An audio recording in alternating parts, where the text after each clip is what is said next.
At my husband's family barbecue, my husband's sister made a joke: if you disappeared tomorrow, no one would even notice. Everyone laughed, except me. I just raised my hot dog and said, "Challenge accepted." I moved out that night, cut contact, and vanished. A year later, who's forgotten now? Chapter 1, the joke that crossed the line. The smoke from the grill curled into the summer sky, carrying the smell of burgers and ribs. My husband's family filled the backyard with loud voices, clinking glasses and fake laughter. I'd learned to endure their jokes over the years, the subtle digs about my career, the rolling eyes when I spoke, the way they'd close ranks to make sure I always felt like the outsider. But that day, at the family barbecue, my husband's sister took it further. She leaned back in her chair, her wine glass catching the light, and said with a smirk, "If you disappeared tomorrow, no one would even notice." The laughter was instant. My husband chuckled. His parents laughed, even the cousins joined in, as if cruelty was part of the entertainment. I sat there, the paper plate warm in my hands, the hot dog halfway to my mouth. My face felt like stone, but inside, a fire roared. I raised the hot dog slowly, calmly, like I was making a toast, and said, "Challenge accepted." Silence fell for just a second, but then the laughter picked back up. They thought I was playing along, they thought I was harmless. That night, when the laughter faded and everyone went home, I packed a single bag. No fights, no tears, no explanations, just quiet. By morning, I was gone, cut off. No calls, no visits, no explanations. I vanished, not into despair, but into a plan.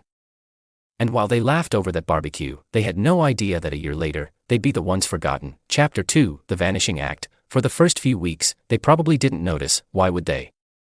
I had always been the one bending, adjusting, filling in the silence while they mocked. This time, there was no bending, no texts, no calls, no social media posts. It was like I had dissolved into thin air, but in reality, I was watching.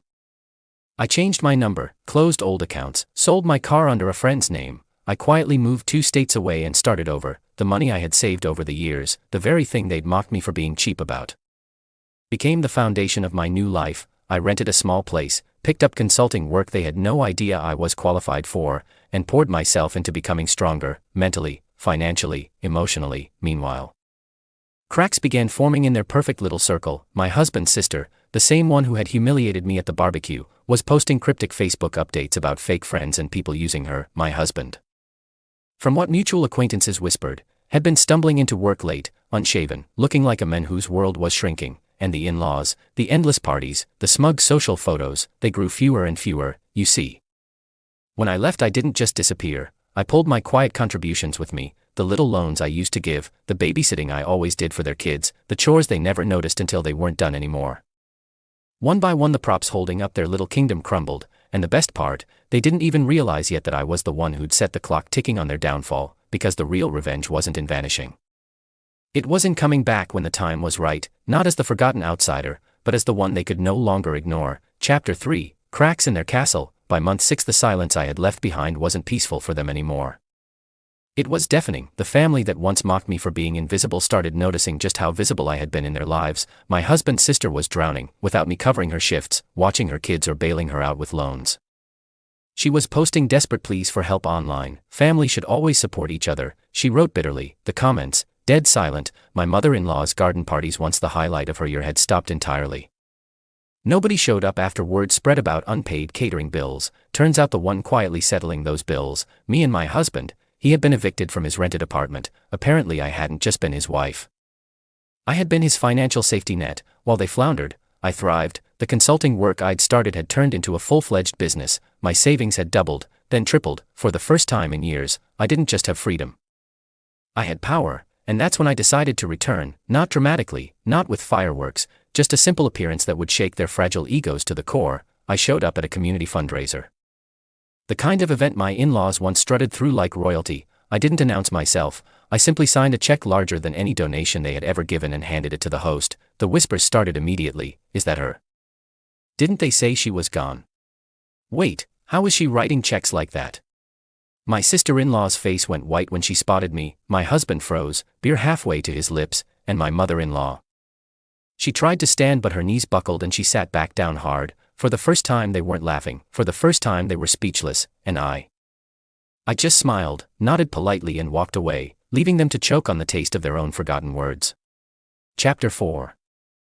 The reckoning. The fundraiser had only been the opening move. I hadn't come back just to flash wealth. I came back to remind them that ghosts don't stay buried when they're owed justice. A week later, the whispers had already spread through town. My old in-laws, once smug and untouchable, were now the subject of hushed gossip at grocery stores and PTA meetings. But I wasn't done. I hired a quiet hand, a PR specialist who knew how to let truths breathe. All it took was a few subtle nudges. Copies of unpaid invoices tied to my sister-in-law's business, a landlord's eviction notice conveniently passed along to her neighbors, my husband's credit card debt splashed across an anonymous financial forum. Nothing illegal, just truth.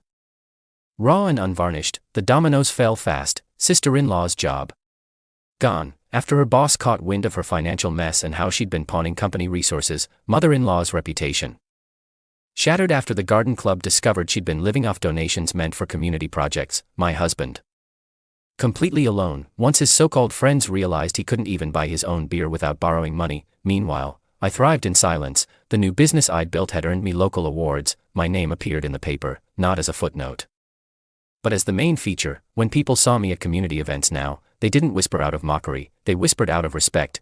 And the family who once claimed, if you disappeared tomorrow, no one would notice, now they were the ones who had vanished from every guest list, every invitation, every circle of influence, forgotten. Just as I promised. Chapter 5, The Final Confrontation. It was a chilly Sunday morning when I heard the knock at my door. Not a polite tap, but a desperate ragged pounding. I already knew who it was. When I opened it, there stood my husband, his sister, and their mother. Gone were the smug grins, the superior air. They looked worn, clothes wrinkled, eyes hollow, skin pale from too many sleepless nights. Please, my sister-in-law whispered, her voice trembling. We need your help. You've got connections. You can fix this. My husband stepped forward, trying to muster the authority he once wielded over me. You've made your point. Enough is enough. Help us rebuild. I leaned against the doorframe, calm and collected, letting them see the life they'd mocked me for supposedly never achieving. The nice home, the new car parked out front, the peace written across my face. You know, I said slowly, there was a time when I might have forgiven you, but then I remembered your words. If you disappeared tomorrow, no one would even notice. Their faces drained of color. I continued, voice sharp now. Well, congratulations, you got your wish. I disappeared, and guess what? No one noticed you disappearing either. The world moved on without you. You're the forgotten ones now. My husband's mother reached for my hand, whispering, please, we're family. I pulled my hand back. Family doesn't laugh when you're humiliated. Family doesn't bear you like trash. Family doesn't throw you out and expect you to crawl back. I let the silence stretch, watching them squirm. Then I said the final words, crisp and merciless. You taught me what I was worth to you. Now you'll live with what you're worth to me. And with that, I closed the door. That was the last time I saw them. Rumors say they've been struggling ever since, moving from rental to rental, begging favors that no one grants. Meanwhile, I've never been freer. The lesson: sometimes the sweetest revenge isn't in shouting or fighting back. It's in proving that you don't need them while they can't survive without you. Epilogue. A year later, 1 year passed. I was sitting in a quiet cafe sipping my coffee, scrolling through emails from clients who valued me, when I overheard a familiar voice outside. Curiosity got the better of me and I glanced through the window. There they were, my husband's family. My sister-in-law, once the loudest in the room, now looked 10 years older, dragging her feet in cheap clothes that didn't fit. My husband's mother was arguing with a landlord, begging for an extension on rent. My husband himself, just a shadow of the arrogant man he used to be. They hadn't seen me yet. For a moment I just watched, remembering that barbecue night when they laughed as if I were disposable. Then my phone buzzed. A message from one of my new colleagues in the company I'd built from scratch after leaving. Congrats again on closing the London contract. Next step, global expansion. I smiled, stood up, and walked past them. My sister-in-law's eyes widened in shock. Wait, please, can we talk? She stammered. I didn't even slow down. I just looked her in the eye and said, remember that night you said no one would notice if I disappeared? You were right.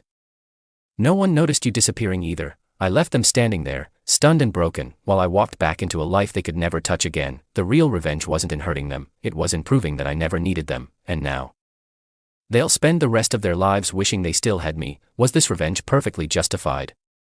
Or should the storm have raged harder? Drop your verdict below. I read every single one. Hit like if you crave justice and share this story with someone who needs its fire. Subscribe to Lauren's story, because here, betrayals don't sleep, they hunt their owners. Every shadow hides a reckoning, every mask breaks, and every betrayal is answered. Stay sharp, stay unbroken, stay tuned.